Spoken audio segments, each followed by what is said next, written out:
الحمد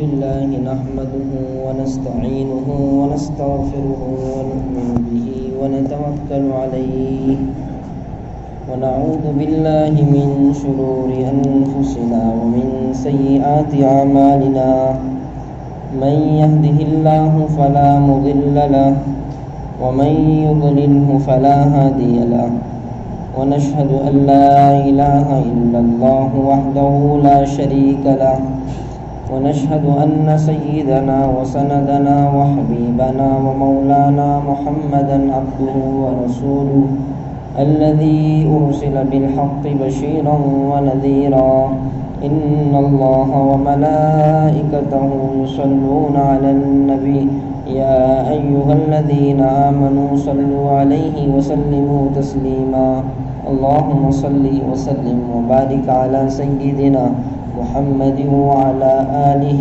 وصحبه أجمعين أما بعد أعوذ بالله من الشيطان الرجيم بسم الله الرحمن الرحيم قال الله تعالى يا أيها الذين آمنوا اصبروا وصابروا وقال تعالى ولنبلونكم بشيء من الخوف والجوع ونقص من الأموال والأنفس والثمرات وبشر الصابرين وقال تعالى إنما يوفى الصابرون أجرهم بغير حساب وقال تعالى ولمن صبر وغفر إن ذلك لمن عزم الأمور وقال تعالى استعينوا بالصبر والصلاة إن الله مع الصابرين وقال تعالى ولنبلونكم حتى نعلم المجاهدين منكم والصابرين حتى نعلم المجاهدين منكم والصابرين صدق اللہ العظیم۔ باب الصبر، یہ ریاض الصالحین کا تیسرا باب ہے۔ پہلے ہم نے شروع میں باب الاخلاص، اس کے بعد باب التوبہ جو مکمل ہوا گزشتہ درس حدیث میں۔ اب یہ تیسرا ایک اہم باب باب الصبر ہے۔ صبر کے معنی ہم یہ سمجھتے ہیں کہ اگر کوئی مصیبت، تکلیف، پریشانی، حالات، مصائب ہم پر آ جائیں تو اگر کوئی آدمی ایسے موقع سے اپنے آپ کو کنٹرول میں رکھے تو اس کو صبر سمجھتے ہیں۔ عام طور پر یہی ہے، کسی کا انتقال ہو جائے تو اگر وہ نہ رو رہا ہو تو اس کو صبر سمجھا جاتا ہے۔ کسی کا بہت بڑا نقصان ہو جائے تو وہ اس کو صبر سمجھتا ہے۔ کسی کا کوئی مالی نقصان ہو جائے اور وہ اس پر کچھ خوف کا اور غم کا اظہار نہ کرے تو اس کو صبر سمجھا جاتا ہے۔ یہ بھی صبر ہے، صبر کی ایک قسم یہ ہے، لیکن صبر کے حقیقی معنی جس کو عربی میں یوں تعبیر کرتے ہیں حبس النفس علی ما یقتضیہ الشرع والعقل، نفس کا روکنا، حبس النفس۔ یہ علامہ اصفہانی رحمۃ اللہ علیہ نے صبر کی تعریف کی۔ صبر کس کو کہتے ہیں؟ نفس کا روکنا ان چیزوں سے جس کو شریعت اور عقل منع کرتی ہے۔ آئی بات سمجھ میں؟ یہ صحیح تعریف ہے صبر کی۔ صبر کی صحیح تعریف کیا ہوئی کہ نفس کو روکنا ان چیزوں سے جس کو شریعت اور عقل منع کرتی ہے۔ عقل روکنا چاہتی ہے، شریعت روکنا چاہتی ہے۔ ہم صرف مصیبت کے موقع سے اگر کوئی رونے کا اظہار نہ کریں اور کوئی غم کا اظہار نہ کریں تو اس کو صبر سمجھتے ہیں۔ دیکھیے صبر کا دائرہ بہت بڑا ہے۔ شریعت جن چیزوں کا تقاضا کرتی ہے کہ ان سے رک جانا چاہیے تو ان چیزوں سے رکنا اور اپنے آپ کو اس پر ثابت قدم رکھنا اور اپنے آپ کو رکنے پر جمائے رکھنا، یہ بھی صبر ہے۔ یہ بھی صبر ہے۔ ایک تو مشہور و معروف صبر جو میں نے پہلے ذکر کیا، لیکن شریعت نے جن چیزوں سے منع کر دیا اب ان چیزوں سے رک جانا یہ صبر کا بہت اعلیٰ مقام ہے۔ اس کو سمجھیے، ابتداء اسلام میں رسول اللہ صلی اللہ علیہ وسلم پر قرآن نازل ہوتا رہا تو کچھ چیزیں ایسی تھیں جس کو حضرات صحابہ کرتے تھے، لیکن بعد میں قرآن نے اس کو منع کیا۔ اب منع کرنے کے بعد پہلے جیسے شراب کو لے لیجیے، شراب اسلام میں جائز تھی، پہلے پیتے تھے سب، لیکن جیسے اللہ رب العالمین کی طرف سے حکم آیا کہ اب شراب حرام ہو گئی، تو اب اس سے رکنا، شریعت نے منع کر دیا، اب اس سے رک جانا کامل طور پر یہ ہوا صبر۔ کوئی تکلیف تھی یہاں، کوئی پریشانی آئی تھی، کسی کا انتقال ہوا تھا، کوئی مرا نہیں، کچھ بھی نہیں، شریعت نے منع کر دی ہے کہ آپ کو اس سے رکنا ہے تو رکنا ہے، یہ کہتی ہے شریعت۔ اور ظاہر سی بات ہے، کوئی آدمی ایک کام کو مسلسل کرتے آ رہا ہو اور لگاتار تواتر کے ساتھ اس کو پابندی سے کر رہا ہو، اور اچانک اس سے روکا جانا، اس سے رک جانا اور اس شریعت کا منع کر دینا، پھر آدمی کا شریعت کے منع کرنے کی وجہ سے اس کام سے رک جانا، یہ بہت بڑا مجاہدہ ہے، اور پھر اس پر جمے رہنا، ثابت قدم رہنا، یہ اس سے بڑا مجاہدہ ہے۔ تو یہ مثال کو ہم بہت اچھے سے سمجھ سکتے ہیں، جیسے اسلام میں شراب حرام ہوئی، ایسے ہی شراب کی ندیوں میں بھی جیسے کہ پانی بہہ رہا ہو، پھر اس کے بعد کبھی حضرات صحابہ نے شراب کو ہاتھ نہیں لگایا، تو یہ صبر کی اعلیٰ مثال ہے۔ ایک بات تو یہ قرآن کریم کی بہت سے مقامات سے میں نے آیتیں آپ کے سامنے تلاوت کی ہیں، جو یہ باب کے مقدمے میں ذکر کی گئی ہے۔ اللہ رب العالمین ایمان والوں سے کہہ رہے ہیں اصبروا، صبر سے کام لیجیے، وصابروا، اور لوگوں کو مضبوط کیجیے، اور آپ تو آگے تیاری کیجیے۔ تو یہ ایک آیت کا مفہوم ہے کہ اللہ رب العالمین نے بہت سے مقامات پر صبر کا حکم دیا۔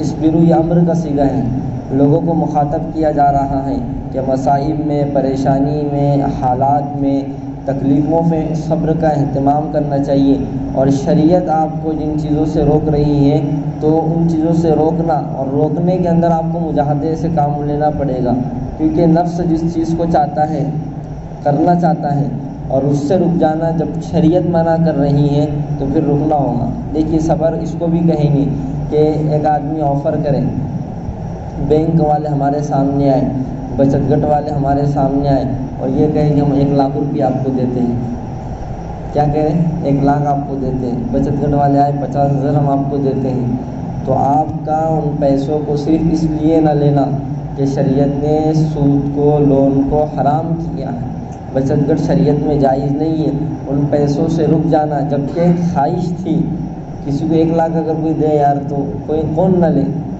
تو اس سے رک جانا، تو یہ شریعت کے روکنے کی وجہ سے، شریعت میں ناجائز ہونے کی وجہ سے آپ کو اس پر رکنا، یہ بھی صبر ہے۔ آئی بات سمجھ میں؟ تو دیکھیے صبر آگے رب العالمین نے یہ ارشاد فرمایا ہے وَلَنَبْلُوَنَّكُمْ بِشَيْءٍ مِّنَ الْخَوْفِ وَالْجُوعِ، اللہ فرما رہے ہیں کہ ہم آپ کو آزمائیں گے، آپ کا امتحان لیں گے، کبھی بھوک دے کر، کبھی ڈرا کر، کبھی مال کم کر کے، مال کی کمی، کبھی نفس کی کمی، کبھی پھلوں کی کمی۔ حضرات صحابہ باغات کیا کرتے تھے، کھیتی والے تھے، تو مال بہت زیادہ ہوتا تھا، تو کہیں ایسا نہ ہو کہ تمہارے مال اگر کم ہو جائے، تمہیں مالی نقصان ہو جائے یا تمہارے پھل کم ہو جائے تو اس کی وجہ سے کہ تم شکایتیں کرنے نہ لگ جاؤ، تو اللہ نے پہلے ہی کہہ دیا کہ ہم آزمائیں گے۔ یہ ہم سب کے لیے پیغام ہے۔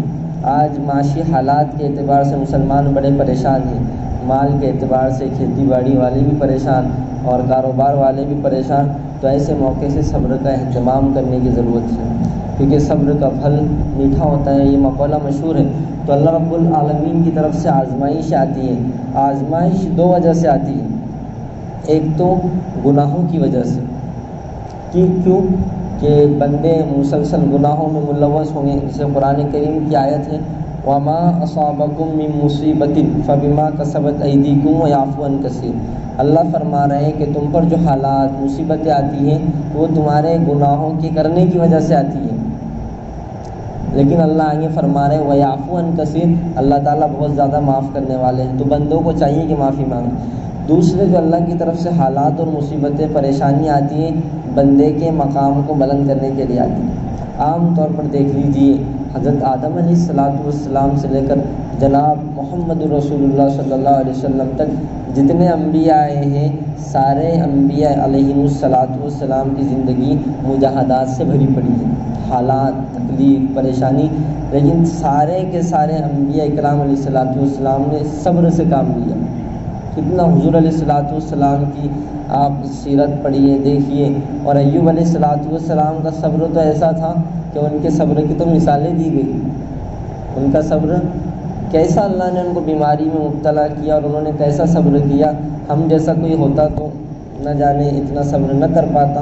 وہ تو انبیاء نبی تھے، ان کا حوصلہ بڑا تھا، ان کی ہمت تھی۔ ایسے لوگوں کی قرآن نے آگے تعریف کی ہے، وَلَمَنْ صَبَرَ وَغَفَرَ إِنَّ ذَلِكَ لَمِنْ عَزْمِ الْأُمُورِ، کہ جس نے صبر کیا، درگزر کیا، تو یہ بہت بڑا کام ہے، یہ ہمت اور حوصلے کا کام ہے۔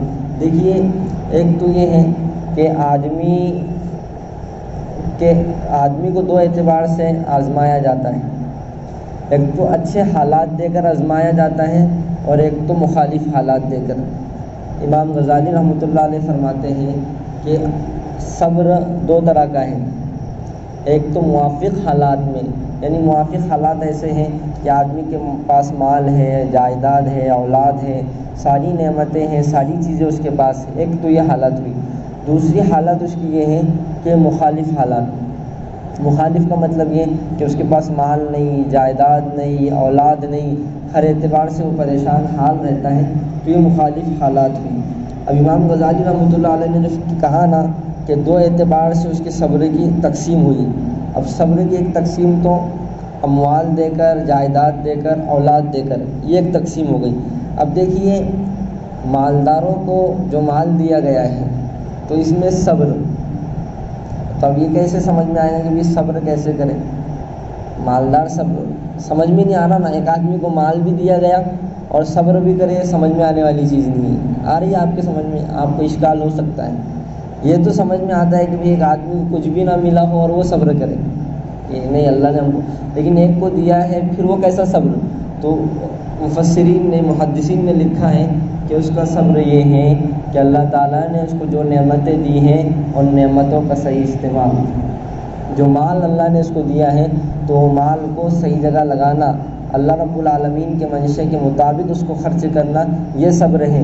کیونکہ ہو سکتا ہے کہ اس کے پاس جب مال آ گیا، اس کے پاس اموال آ گئی، جائیداد آ گئی، اولاد کی کثرت اس کے پاس ہے، تو کہیں یہ اموال کی کثرت کی وجہ سے یہ مال کو ناجائز جگہوں میں نہ لگائے۔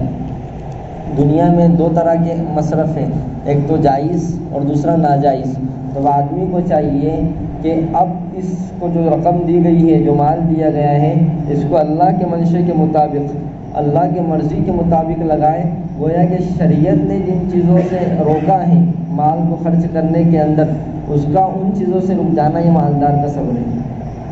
اور مالدار کا ان ناجائز جگہوں پر مال کا خرچ کرنا جہاں شریعت نے روکا ہے، گویا کہ یہ اس کی بے صبری ہے، مال کو صحیح استعمال نہ کرنا اور مال کا صحیح جگہ نہ لگانا۔ اور ایسے ہی لوگوں کی قرآن نے دوسری جگہ مذمت کی ہے، ان المبذرین کانوا اخوان الشیاطین۔ کیا کہا؟ ان المبذرین کانوا اخوان الشیاطین، کہ فضول خرچی کرنے والے شیطان کے بھائی ہیں۔ آئی بات سمجھ میں؟ تو مال دیا گیا لیکن اس کا صحیح جگہ استعمال نہ کرنا یہ صبر کے خلاف ہے، اور مال دیا گیا اور اس کا صحیح جگہ استعمال کرنا، یہ سب مال دیا گیا اور اس کا صحیح جگہ استعمال کرنا یہ صبر کے مطابق ہے۔ یہ بات ہوئی۔ اب دیکھیے، مالدار کو زیادہ صبر کرنے کی ضرورت کیوں؟ ایک آدمی کے پاس نعمت ہے ہی نہیں، تو اس کے لیے، جیسے مال کسی کے پاس نہیں ہے تو ظاہر سی بات ہے وہ مال کو خرچ بھی نہیں کرے گا، بس اس کا صبر تو یہ ہے کہ اللہ کا شکر ادا کرے کہ اللہ نے جو دیا وہ دیا۔ لیکن اب مالدار کے پاس تو مال ہے، اب وہ چاہے تو ناجائز جگہوں میں لگا سکتا ہے، لیکن اس کا نہ لگانا، اس کا نعمت کے ہونے کے باوجود، مال کے ہونے کے باوجود اس کا ناجائز جگہ پر مال کا نہ استعمال کرنا، یہ صبر کی اعلیٰ مثال ہے۔ ایک آدمی کے پاس نعمت ہے ہی نہیں، اگر وہ ارادہ بھی کرے ناجائز جگہ پر لگانے کا تو نہیں لگا سکتا۔ ابھی ایک آدمی کے پاس 100 روپے ہے نہیں تھیٹر میں جانے کے لیے، تو کیسے جائے گا وہ تھیٹر میں؟ ایک آدمی کے پاس تھیٹر میں جانے کے لیے پیسے ہی نہیں ہیں تو وہ تھیٹر میں کیسے جائے گا؟ یہ مدعا ہے۔ اور ایک آدمی کے پاس 100 روپے تھیٹر میں جانے کے لیے، سٹا کھیلنے کے لیے، نشہ کرنے کے لیے موجود ہے، لیکن اس کا نہ کرنا یہ اعلیٰ مثال ہوئی کہ نہیں ہوئی صبر کی؟ تو یہ ہے مالدار کا صبر بہت اعلیٰ قسم کا۔ تو یہ دو باتیں ہو گئی۔ اب دیکھیے ایک صبر تو وہ ہے کہ اسراف منع ہے، اسراف منع ہے، اس کا مطلب یہ ہے کہ سمجھیے آپ اس بات کو، اسراف منع ہے یعنی وضو کے اندر اگر کوئی آدمی اسراف کر رہا ہے تو شریعت نے منع کیا ہے۔ اسراف کہتے ہیں فضول خرچی کو۔ فضول خرچی کا مطلب یہ ہے کہ مثال کے طور پر اعضاء کو کتنی مرتبہ دھونا چاہیے؟ 3 مرتبہ دھونا چاہیے وضو کے اندر۔ اگر کوئی بندہ چہرے کو 3 سے 4 مرتبہ دھوتا ہے تو یہ کیا ہے؟ اسراف ہے، فضول خرچی ہے۔ حضور صلی اللہ علیہ وسلم سے پوچھا گیا کہ اگر کوئی آدمی وضو کر رہا ہو تو کیا وضو میں بھی اسراف ہوتا ہے؟ تو آپ علیہ الصلوۃ والسلام نے جواب دیا وَإِن كُنْتَ عَلَىٰ نَهْرٍ جَارٍ، کہ اگر کوئی آدمی نہر جاری میں بھی اگر وضو کرے تو اس میں اسراف ہے۔ وہی ایک ندی جا رہی ہے، ایک نالا جا رہا ہے، کوئی آدمی اگر اس میں، یہ بات تو سمجھ میں آتی ہے ہمارے، اگر کوئی آدمی نل کے نیچے وضو کرے، کہاں؟ نل کے نیچے، تو اگر وہ 3 سے 4 مرتبہ وہاں دھوئے اعضاء کو تو یہ بات سمجھ میں آتی ہے کہ 4 مرتبہ دھو رہا تو یہ نل کا پانی ضائع ہو رہا ہے۔ لیکن وہ پانی جو مسلسل ندی میں بہہ رہا ہے، مسلسل ندی میں جاری اور چالو ہے، تو پھر وہاں کائے کا اسراف، وہاں کائے کی فضول خرچی، وہ تو پانی بہہ ہی رہا ہے۔ تو حضور صلی اللہ علیہ وسلم نے ارشاد فرمایا کہ اس کا نہر جاری میں اپنے اعضاء کو سنت کے مطابق 3 مرتبہ دھونا ہے، اس کا 4تھی مرتبہ بھی دھونا یہ فضول خرچی ہے۔ تو اب اندازہ لگائیے آپ کہ فنکشنوں میں اور دیگر مقامات پر جو فضول خرچی اگر کوئی آدمی کر رہا ہے تو پھر اس کا اندازہ لگائیے آپ، تو یہ صبر کے کتنا خلاف ہوا۔ اب دیکھیے شرعی تقاضوں کو، یعنی عبادت کے اندر بھی صبر سے کام لینا، عبادت کے اندر صبر سے کام لینا، یعنی ایک آدمی نماز کے لیے وقت دے رہا ہے، اذان ہو گئی، اذان کے لیے نماز کے لیے وہ آ گیا، اب اس کا مسجد میں اطمینان سے نماز پڑھنا اور اطمینان سے سنت نوافل کا اہتمام کرنا یہ صبر کی علامت ہے۔ وہ کیسے؟ کہ دیکھیے اس کے پیچھے دنیاوی تقاضے بہت سارے ہیں، بہت سارے جھمیلے ہیں، وہ سارے جھمیلوں سے نکل کر آیا اور سارے جھمیلوں سے نکلنے کے بعد اطمینان کے ساتھ نماز پڑھ رہا ہے اور اطمینان کے ساتھ اللہ کے سامنے عبادت میں مصروف ہے، اللہ کے سامنے عبادت میں لگا ہوا ہے، تو اس کا یہ اطمینان کے ساتھ عبادت کرنا یہ بھی صبر کی اعلیٰ علامت ہے۔ کیونکہ جو آدمی بے صبری سے نماز پڑھتا ہے، رسول اللہ صلی اللہ علیہ وسلم نے ارشاد فرمایا گویا کہ اس نے نماز ہی نہیں پڑھی۔ اس کی مثال حدیث شریف میں ہے کہ ایک شخص مسجد نبوی میں آئے اور انہوں نے نماز پڑھی۔ جب اللہ کے رسول صلی اللہ علیہ وسلم سے ان کی ملاقات ہوئی تو رسول اللہ صلی اللہ علیہ وسلم نے ارشاد فرمایا ارجع فصلی فإنک لم تصلی، آپ نماز کو دہرائیے اس لیے کہ آپ نے نماز کو اطمینان سے نہیں پڑھا، کیونکہ انہوں نے نہ سجدہ صحیح کیا تھا، نہ رکوع صحیح کیا تھا، ایسا کیا تھا جیسا کہ بہت بھاگا دوڑی ان کے پیچھے ہیں، بہت زیادہ جھمیلے ان کے پیچھے ہیں۔ تو رسول اللہ صلی اللہ علیہ وسلم نے ان کو یہ ارشاد فرمایا کہ آپ جو ہے تو نماز کے اندر اطمینان سے رہیے، اطمینان سے سارے ارکان کو ادا کیجیے۔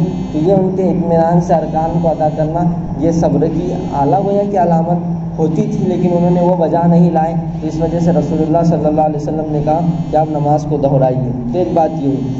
دوسری بات یہ ہے کہ بعض مرتبہ آدمی کو اللہ کی طرف سے عہدے اور منصب ملے ہوئے ہوتے ہیں، عہدے اور منصب کے ملے ہونے کی وجہ سے آدمی اس کا غلط استعمال کرتا ہے، اور غلط استعمال کا مطلب یہ ہے کہ مثال کے طور پر جیسے میں ایک امام ہے، ٹھیک ہے، پوری بستی میرے پیچھے ہے، ایک بات جیسا سب میری اقتدا کرتے ہیں، تو میں نے اپنے اس عہدے کا غلط فائدہ اٹھا کر لوگوں کو آپس میں لڑا دیا۔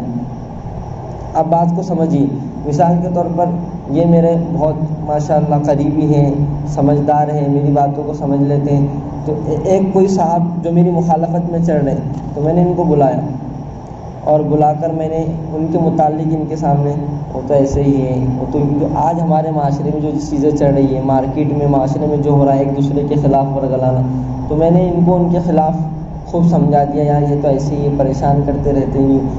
تو میں نے اپنے عہدے کا غلط استعمال کیا۔ مجھے یہ چاہیے تھا کہ اگر ان صاحب کی طرف سے میرے اوپر حالات ہیں، پریشانیاں ہیں، تو میرا اس موقع سے خاموش رہنا یہ صبر کی اعلیٰ علامت ہے، میں نے اپنے عہدے کا غلط استعمال کر کے ان ساتھیوں کو ان ساتھیوں کے خلاف ورگلایا، یہ صبر کے خلاف ہوا۔ آئی بات سمجھ؟ آپ سمجھ سکتے ہیں مثال کے طور پر آپ کسی کمپنی کے کسی فیکٹری کے مینیجر ہیں یا آپ بڑے عہدیدار ہیں، تو آپ کی ذمہ داری یہ ہے کہ اگر آپ پر کوئی حالات اور پریشانیاں کارکنان کی طرف سے آ رہی ہیں تو آپ کو چاہیے کہ آپ اس پر صبر سے کام لیں۔ آپ کسی مدرسے کے پرنسپل ہیں، کسی مدرسے کے محتمم ہیں، تو اگر آپ کے استادوں کی طرف سے یا آپ کے ٹیچر حضرات کی طرف سے آپ پر کوئی حالات آ رہے ہیں تو آپ جہاں تک ہو سکے صبر سے کام لیں، کہ ایسا نہ ہو کہ آپ اپنے عہدے کا غلط استعمال کر کے ان کے خلاف غلط کارروائی کریں اور صبر کا دامن ہاتھ سے چھوڑ دیں اور اس کے نقصانات سب کو دیکھنے پڑیں۔ تو یہ عہدے کا غلط استعمال عہدے کا غلط استعمال کرنا یہ بھی صبر کے خلاف ہے۔ اب دیکھیے صبر کی ضرورت ہر موقع سے پڑتی ہے، صبر کی ضرورت ہر موقع سے پڑتی ہے۔ مثال کے طور پر الولد مبخلۃ مخمنۃ، دو جملے ارشاد فرمائے کہ آدمی اپنی اولاد کی وجہ سے بخیل ہوتا ہے، آدمی اپنی اولاد کی وجہ سے بخیل ہوتا ہے، ایک تو یہ کہا، اور دوسرا یہ کہا کہ آدمی اپنی اولاد کی وجہ سے بزدل ہوتا ہے۔ مثال کے طور پر کوئی تقاضا اس پر آ گیا تو اب آدمی یہ سوچتا اگر میں وہاں چلا جاؤں گا تو میری اولاد کا کیسا ہوگا۔ آدمی پر کوئی تقاضا آ گیا مال خرچ کرنے کا، تو اب میں اگر یہاں خرچ کر دوں گا تو میری اولاد پر کون خرچ کرے گا۔ یہ دیکھیے اب ایک واقعہ سیرت میں دیکھیے، رسول اللہ صلی اللہ علیہ وسلم کے پاس ایک صحابی آئے اور انہوں نے کہا اللہ کے رسول صلی اللہ علیہ وسلم کچھ امداد کیجیے، کچھ مدد کیجیے۔ تو اللہ کے رسول صلی اللہ علیہ وسلم کے پاس اس وقت کچھ بھی موجود نہیں تھا، تو آپ نے کہا حضرت عثمان رضی اللہ عنہ کے وہاں چلے جاؤ، امید ہے کہ وہاں آپ کو کچھ نہ کچھ مل جائے گا۔ اب وہ صحابی بڑی امید کے ساتھ حضرت عثمان رضی اللہ عنہ کے گھر پر گئے، دروازے کے بالکل قریب، تو حضرت عثمان رضی اللہ عنہ اپنی اہلیہ کو تنبیہ کر رہے ہیں۔ کیا کر رہے ہیں؟ تنبیہ۔ اور تنبیہ کس بنیاد پر کر رہے ہیں؟ کہ آپ کی اہلیہ محترمہ نے چراغ کی بتی کو زیادہ کر دیا۔ دیکھیے تنبیہ کی جا رہی ہے صرف چراغ کی بتی کو زیادہ کرنے کی بنیاد پر۔ جب یہ صحابی نے یہ سنا کہ حضرت عثمان رضی اللہ عنہ اپنی بیوی کو چراغ کی بتی زیادہ کرنے پر ڈانٹ ڈپٹ کر رہے ہیں تو باہر کے باہر واپس لوٹ گئے۔ پھر کچھ دنوں کے بعد اچانک ایسا ہوا کہ اللہ کے رسول صلی اللہ علیہ وسلم کی ان سے ملاقات ہوئی، تو انہوں نے اللہ کے رسول صلی اللہ علیہ وسلم نے دیکھا تو پوچھا کہ بھئی کیا ہوا، حضرت عثمان نے کچھ امداد مدد کی کہ نہیں کی؟ تو خاموش رہے۔ کیا بولیں گے اب؟ کیونکہ حضور صلی اللہ علیہ وسلم کی بیٹی حضرت عثمان کی نکاح میں تھی رضی اللہ عنہ، تو خاموش رہے۔ دوسری مرتبہ اللہ کے رسول صلی اللہ علیہ وسلم نے پوچھا کہ بھئی کیا ہوا؟ تو کہا کہ پھر انہوں نے پورا واقعہ سنایا۔ تو حضرت اللہ کے رسول نے کوئی ڈانٹ ڈپٹ نہیں کی، کہا کہ دوبارہ جاؤ، عثمان تمہاری مدد کریں گے۔ تو دوبارہ جب گئے حضرت عثمان رضی اللہ عنہ کے پاس، عرض کیا کہ میں معذرت چاہتا ہوں، میں پہلے بھی آیا تھا لیکن میں نے دیکھا کہ آپ اپنی بیوی کو تنبیہ کر رہے ہیں تو میں نے یہ سوچا کہ آپ مجھے کیا دیں گے۔ تو حضرت عثمان رضی اللہ تعالیٰ عنہ نے جو جملہ کہا وہ تاریخی جملہ ہے اور ہم سب کو جھنجھوڑنے کے لیے کافی ہے کہ جو جائز کاموں میں اللہ نے ہمیں خرچ کرنے کا حکم دیا ہم ڈرتے نہیں ہیں، اور جہاں ناجائز مطلب زبردستی اور بلا ضرورت کے جہاں خرچ ہو رہا ہے ہم خرچ نہیں ہونے دیتے۔ آئی بات سمجھ میں آ گئی؟ تو انہوں نے اتنا تعاون کیا، امید سے زیادہ تعاون کیا، وہ حیران ہو گئے۔ اسی طرح کا ایک واقعہ، ایک مدرسے کے سفیر ایک جگہ جا کر بیٹھے تو بہت لمبی لائن تھی مدرسے کے سفیروں کی۔ اب جب وہ سیٹھ صاحب آئے تو اپنے ماچس ہوتی ہے نا ماچس، تو جو وہاں صاف صفائی کرنے والے تھے ماچس جلا رہے تھے، وہ موم بتی جلا رہے تھے، تو ایک اکاڑی خراب ہو گئی تو کچھ بھی نہیں، دوسری جب تیسری اکاڑی میں وہ موم بتی جلی تو سیٹھ صاحب بہت غصہ ہونے لگے، سمجھ میں نہیں آتا کہ پھکٹ کا آ رہا کیا ایسا ویسا۔ تو وہ جتنے سفیر لائن میں بیٹھے تھے نا، اور باہر ایک سفیر صاحب بولے یار یہ ایک ماچس کی ڈبی 8 آنے کی اس وقت آتی ہوئی 4 آنے کی آتی ہوئی، ایک ماچس کی ڈبی پہ اتنا غصہ ہو رہا تو اپنوں کیا دیں گا؟ وہ دل میں ہی پکوان پکا رہے تھے، دل ہی دل کے اندر سوچ رہے تھے۔ اب اتفاق سے جب گئے رسید بک انہوں نے نکالا تو کہا کہ بناؤ 10,000 کی رسید۔ کیا کہا؟ 10,000 کی رسید۔ یہ تو مدرسے کے سفیر کو سامنے سے 10,000 کی رسید بنا دینا بولے تو بہت بڑی بات ہے۔ تو انہوں نے خوشی خوشی تو رسید بنا لیا، لیکن وہ ایک گدگدی دل میں تھی، یار ایک آدمی ماچس کی 2 گاڑیاں خراب ہونے پر اتنا غصہ ہو رہا تو مدرسے میں اتنا گیس کیا دے دیا اس نے؟ تو انہوں نے جاتے جاتے پوچھ ہی لیے، وہ سیٹھ صاحب ایک بات سمجھ میں نہیں آئی، ماچس کی 2 کاڑیاں ضائع ہوئی تو اپنے نوکر کو اتنا ڈانٹے کہ آپ کو ایسا لگتا ہے کہ نوکری سے نہیں نکال دیں گے، اور ہماری رسید تم نے 10,000 کی بنا دی ہے۔ تو ان کا ایک جملہ تھا، اگر ہم یہاں اس طرح نہ بچائے تو مدرسوں کو کیا دیں گے؟ اگر ہم اس طرح تنبیہ کر کے، وہی حضرت عثمان کا واقعہ مجھے یاد آیا اس کے ضمن میں، کہ اگر ہم اس طرح تنبیہ کر کے اپنے گھر کے اخراجات میں سے اور اپنی ذاتی ضروریات میں سے نہ بچائیں گے تو پھر دینی تقاضوں پر کیا خرچ کریں گے؟ آئی بات آپ کے سمجھ میں؟ تو بعض لوگوں کا ایسا اہتمام ہوتا تھا، یہی حضرت عثمان رضی اللہ عنہ کا واقعہ اس واقعے سے بالکل مشابہت رکھتا ہے۔ تو اپنے اموال کو صحیح جگہ استعمال کرنا یہ بھی صبر کا ایک اہم تقاضا ہے۔ شریعت نے جن کاموں میں مال کو نہ خرچ کرنے کا حکم دیا ہے، مال کو وہاں نہ خرچ کرنا یہ بھی وقت کا ایک اہم تقاضا ہے۔ حدیث شریف میں ہے کہ لا تزول قدم ابن آدم یوم القیامت عند ربہ حتی یسأل عن 5 5 چیزوں کے متعلق جب تک کہ ابن آدم کو سوال نہیں کر لیا جائے گا تب تک کہ اس کے قدم رب العالمین کے سامنے سے ہٹ نہیں سکتے۔ ان میں سے پہلا سوال ہے عن عمرہ فیما افناہ، عمر کے بارے میں پوچھا جائے گا کہ عمر کہاں خرچ کی۔ دوسرا سوال ہے عن شبابہ فیما ابلاہ، اللہ پوچھیں گے ہم نے جو جوانی تم کو دی تھی وہ جوانی کہاں خرچ کی۔ اور تیسرا سوال جو ہے وہ عن مالہ من این اکتسب، ایک تو مال کہاں سے کمایا جا رہا ہے، اور پھر اس کے بارے میں وفیما انفق، اور کہاں خرچ کیا جا رہا ہے۔ مال کے متعلق 2 سوال ہیں، کہاں سے کمایا اور کہاں خرچ کیا۔ اور 5واں سوال یہ ہے وماذا عمل فیما علم، کہ ہم نے جو علم تم کو دیا تھا اس علم پر تم نے کیا عمل کیا۔ تو یہ ہے رب العالمین کی طرف سے ایک نعمتوں کا ملنا اور بندوں کا اس کو صحیح مصرف میں صحیح جگہ استعمال کرنا، یہ صبر کے اہم تقاضوں میں سے مال کا مل جانا یہ کوئی کمال کی بات نہیں ہے۔ مالدار تو دنیا میں بہت سارے لوگ ہیں، لیکن مال کا صحیح جگہ استعمال کرنا یہ کمال کی بات ہے۔ تو یہ مال جو ہے تو اللہ کی طرف سے نعمت اس وقت ہے جب کہ اس کو صحیح جگہ میں اگر استعمال کیا جائے، ورنہ اگر صحیح جگہ میں اس کو استعمال نہ کیا جائے تو پھر یہ اللہ کی طرف سے بہت بڑی آزمائش اور بہت بڑا گویا کہ ایک امتحان ہے۔ اس لیے اللہ نے اگر مال دیا ہو تو اس کو صحیح جگہ میں لگانا یہ صبر کا اہم تقاضا ہے، اور اگر نہ دیا ہو تو اسی پر شکر کے ساتھ زندگی گزارنا یہ بھی صبر ہے۔ آئی بات سمجھ میں؟ اللہ تعالیٰ سے دعا ہے کہ رب العالمین ہم سب کو صبر کے ساتھ زندگی گزارنے کی توفیق عطا فرمائے۔ آئندہ یہاں سے حدیثیں شروع ہوگی، یہ کچھ تمہیدی کلمات تھے صبر سے متعلق۔ دعا فرمائے کہ اللہ تعالیٰ ہم سب کو صبر کے ساتھ زندگی گزارنے کی توفیق عطا فرمائے۔ سبحانک اللہم وبحمدک وتبارک اسمک وتعالی جدک ولا الہ غیرک، اللہم صلی علی سیدنا محمد وعلی آل سیدنا محمد وبارک وسلم۔ اللہم انک عفو کریم تحب العفو فاعف عنا یا کریم، لا الہ الا انت سبحانک انی کنت من الظالمین، یا ارحم الراحمین یا اکرم الاکرمین۔ اے اللہ بے شک ہم بڑے گناہ گار ہیں، خطا کار ہیں، سیاہ کار ہیں، اللہ جی ہم سب کے گناہوں کو معاف فرما دیجیے، خطاؤں کو درگزر فرما دیجیے۔ اے اللہ صبر والی زندگی عطا فرمائیے۔ اے اللہ آپ نے جو صبر والوں کو بشارت دی ہے، اے اللہ وہ ساری بشارتیں ہم کو عطا فرمائیے۔ اے اللہ ہم صبر آپ سے نہیں مانگتے، اے اللہ ہم صبر کے لائق اور قابل نہیں ہیں، لیکن اگر ایسے حالات ہم پر آ جائیں تو ہمیں صبر کرنے کی توفیق عطا فرمائیے، صبر کی توفیق عطا فرمائیے۔ اے اللہ یقیناً اب تک آپ کی نعمتیں ہم نے کھائی ہیں، اے اللہ آپ ہی کا ہم دیا ہوا ہم مال کھاتے ہیں، اے اللہ ان اموال کو صحیح جگہ استعمال کرنے کی بھی ہمیں توفیق عطا فرما دیجیے۔ اے اللہ ملک کے حالات کو درست فرما دیجیے۔ اے اللہ اکابرین کو صحت تندرستی عطا فرمائیے۔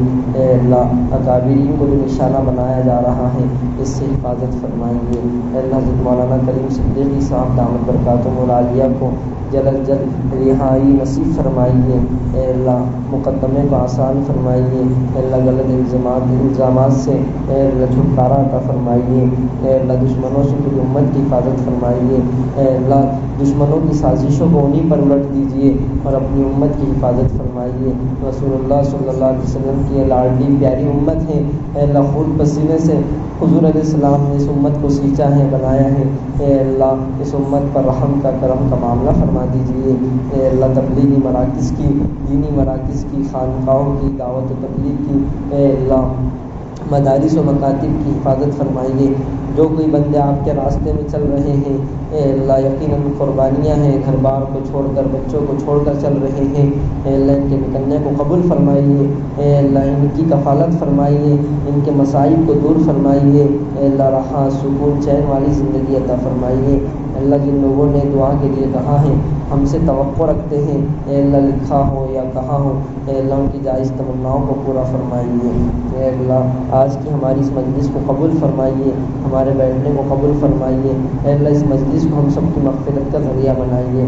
اے اللہ رسول اللہ صلی اللہ علیہ وسلم کی زبان سے نکلے ہوئے کلمات کو سننے سمجھنے کے لیے بیٹھے ہیں، اے اللہ زندگی میں بھی اتار دیجیے، زندگی میں بھی اتار دیجیے۔ حضور کی کامل محبت عطا فرمائیے، صحابہ سے کامل عشق عطا فرمائیے۔ اے اللہ ہم سب کی بگڑی بنا دیجیے۔